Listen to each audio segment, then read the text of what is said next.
We're at Tim's Ford Lake today, and we're at Winchester City Park. Is that right, David? Winchester City Park Bass Club Ramp. Okay, Bass Club Ramp here, and we are at the Central Tennessee Division Bass Nation Tournament. Yep. I see I got a lot to spit out That's there. a lot. But anyhow, lots of boats out today.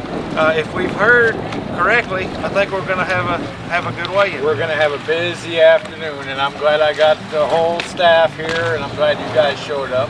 Well, we're glad to be here, and I'm ready to see some of these brown fish come out of the live wells, because I know that's what's going to be here today. We got some big ones coming. Looking forward to that. But speaking of the fish and the live wells, yep. What we've got behind us here is something that I personally, y'all know me and my background, this means a lot to me right here, what's behind us.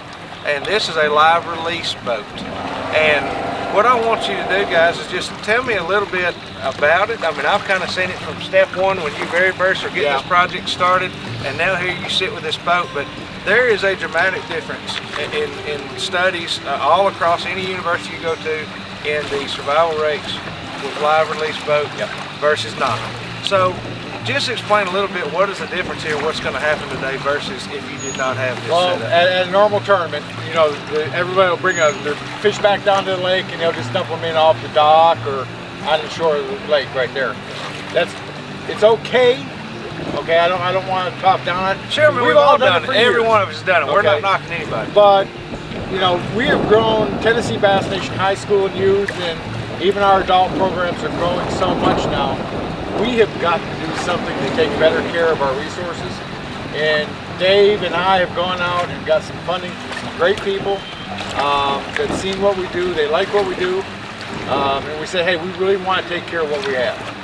So we went out and we ordered 4 100-gallon tanks. I've got 24-inch air stones, and we got 100% pure oxygen, Walter's oxygen, going into the tanks, so that when we get done with the fish, we get done weighing them. And we got the same setup up at the weigh station. Y'all seen that last fall. Yeah. So we got that same setup running there. The fish will be in the oxygenated water there and treated. And we're going to bring them back down here, and they're going to be in the oxygenated treated water here to help them get that slime coat back, help them relax, and get some oxygen back in their system from, you know, the ride back here in the live wells. You know, with our situation, we've got every level of boat out here. We've got brand new fancy rigs with every kind of gadget there is, and we got guys pulling boats out of the water that are 20 and 30 years old. So our fish can get distressed to some extent, but they can't in anybody's tournament. So first, Jake solved the first problem and got the oxygen at the tanks at the weigh-in. So now while they're sitting there waiting in those mesh bags, that oxygen's coming through and helping liven those fish back up.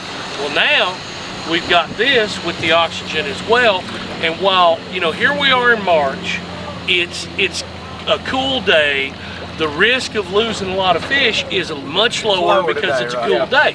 But you get to the end of May, June, July, of course we really don't do anything in July, but you get to those warmer months, your risk, it goes higher. So the oxygen there, and having this release boat where they've got more oxygen after they've been weighed in, is going to help us increase our live releases, or more importantly, just decrease to get down to little or no dead release. Of course, we don't really release dead fish.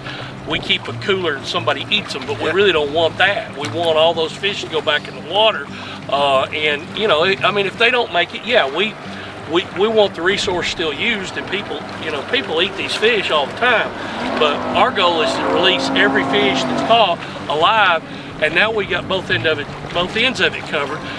This is a huge deal. Jake's been working on this a while. You know, I helped a little, but Jake is our conservation guru, and I don't know that he ever gets enough praise for all the stuff he does conservation-wise, cleanup-wise, and all these projects we do. And it's all monitored. We watch the water temperature, oxygen level, the solid oxygen. We know what's going into the tanks, both up the stage in here. You know, and each tank has its own air stone, so it's not circulating between tanks.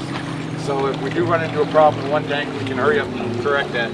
Today they're going to take care of the live release and make sure all the fish are healthy, if they need to be fizzed. Brent will take care of that, and Miss Briley is just as good as him. It makes a huge impact, guys, because again, when you come out here for these tournaments, we've got, how many boats are on the water today? We got About 100. We got about 132 today. So you figure that a lot of these boats are going to, have limits. We got a lot but of you limits figure coming. 1-2 fish a boat, you're still talking about several hundred fish. Each tournament are going to come through this pre-spawn, system. so you're talking several thousand fish if we Thousands. start losing a bunch of them. That's right. And we really don't want that to happen. We don't want, a bad karma or anything like that. And we're trying to get people to understand we are taking care of stuff and sort of set the example. Because I'm going to tell you, we're the first organization in Tennessee to actually have our own live release boat. Yeah, the pros bring them in from Alabama or Kentucky, wherever they're at.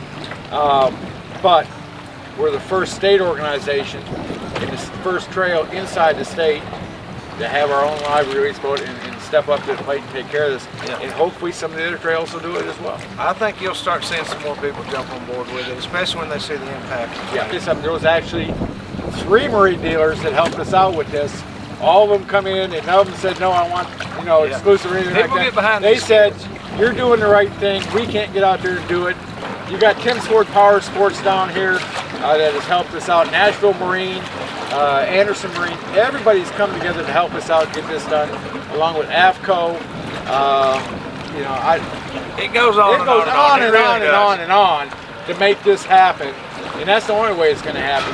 Yeah, I spent a lot of time on it, but There's a lot of people. it takes help from the when community. you walk up here in a little while, there's going to be volunteers standing all over the place. Yep. And Granted, Jake and I lead some things, but there are so many people that have made this organization grow and do well. I couldn't do it without folks like Brent and Briley and There's just so many. There's no way to thank them all. Well, we've always been proud to be working with you guys in this organization. We brag about you all the time, and things like this are why we always consider y'all to be at the top of the board. So we appreciate everything y'all are doing, all these people are doing for these kids and keeping this going.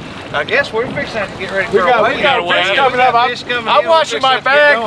My bag pile disappear. We're fixing to be in trouble, so we're going to get that going. But thank you guys for checking this out. We're going to give you some more details on this release boat later on. I'm going to do some more filming and let y'all see what it's really all about. And we're going to get up here and get to this weigh-in. All right. All right.